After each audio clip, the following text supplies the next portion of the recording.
तपाईहरूले कहिलेकाहीँ जङ्गलमा लागेको आगोको बारेमा सुन्नुभएको होला नि। एउटा सानो झिल्कोबाट सुरु हुन्छ र हेर्दा हेर्दै पुरै जङ्गलमा फैलिन्छ। हो, हाम्रो डिजिटल दुनियाँमा पनि हल्ला ठ्याक्कै त्यस्तै हुन्छ। एउटा सानो कुराबाट सुरु हुन्छ र इन्टरनेटभरि फैलिएर ठुलो समस्या बन्न सक्छ। इमेजिन, तपाईँ साँझ विद्यालयबाट घर फर्किँदै गर्दा वा बेलुका टिभी हेर्दै गर्दा मोबाइलमा केही कुरा चलाइरहनु भएको छ।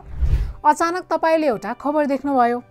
तपाईँको मनपर्ने कार्टुनको पात्र हिरो विद्यालयको परीक्षामा फेल भयो। अब उसलाई पढाइबाट निकालिँदैछ।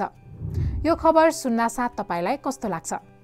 पक्कै पनि मनमा चसक्क हुन्छ, अलि डर पनि लाग्छ।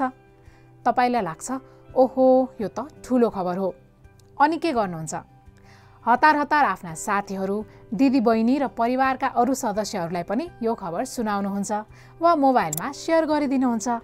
तर थोरै समयपछि थाहा हुन्छ त्यो हिरो त फेसबुक भिडियोमा हाँस्दै खेलिरहेको छ र भन्छ, म त परीक्षामा पास भएँ नि, मलाई कसैले पनि पढाइबाट निकाल्दैन। त्यति बेलासम्म त तपाईँले फैलाएको त्यो झुटो खबर आधा सहरभरि फैलिसकेको हुन्छ। यही हो हल्लाको शक्ति।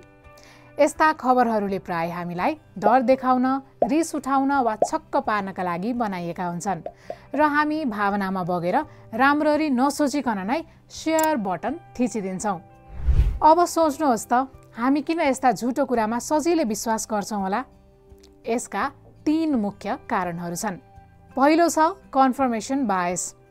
यसको अर्थ हो हामीलाई पहिलादेखि नै थाहा छ वा हामीलाई लाग्छ कि यो कुरा यस्तै हो। जस्तै तपाईलाई लाग्छ कि धेरै पढ्ने बच्चा पनि कहिलेकाहीँ परीक्षामा फेल हुन सक्छन् नि।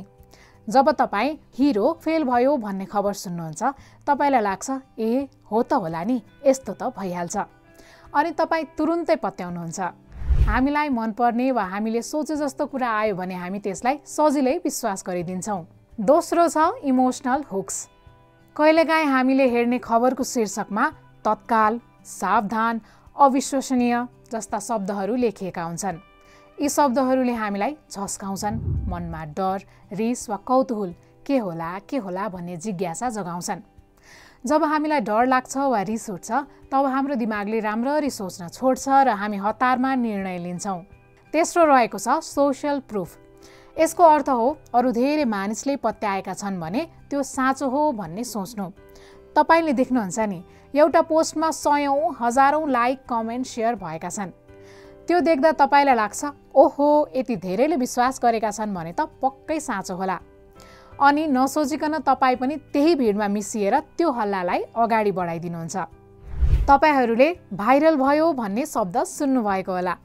एउटा भिडियो वा खबर भाइरल भयो भन्नाले त्यो धेरै मानिसहरूसम्म पुग्यो भन्ने बुझिन्छ। हल्लाहरू किन यति छिटो भाइरल हुन्छन् त? यसमा सामाजिक सञ्जाल चलाउने नियम, जसलाई एल्गोरिदम भनिन्छ, यसको ठुलो हात हुन्छ। यो नियमलाई कुन खबर साँचो हो र कुन झुटो हो भन्ने कुरामा मतलब हुँदैन। उसलाई त मानिसहरूले कुन कुरामा धेरै चासो दिन्छन् भन्ने कुरामा मात्रै मतलब हुन्छ। जस्तै कसैले कुनै पोस्टलाई कति छिटो लाइक गर्यो, कति पटक कमेन्ट गर्यो, कति पटक सेयर गर्यो, यही कुरा एल्गोरिदमले हेर्छ। जति धेरै मानिसले प्रतिक्रिया दिन्छन्, उति धेरै मानिसहरूसम्म त्यो पोस्ट पुग्ने सम्भावना हुन्छ।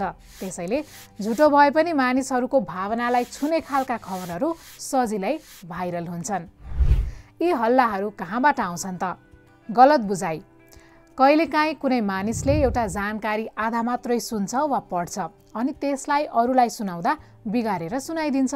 यसरी पनि हल्ला सुरु हुन सक्छ। जानाजान फैलाइएको झुट।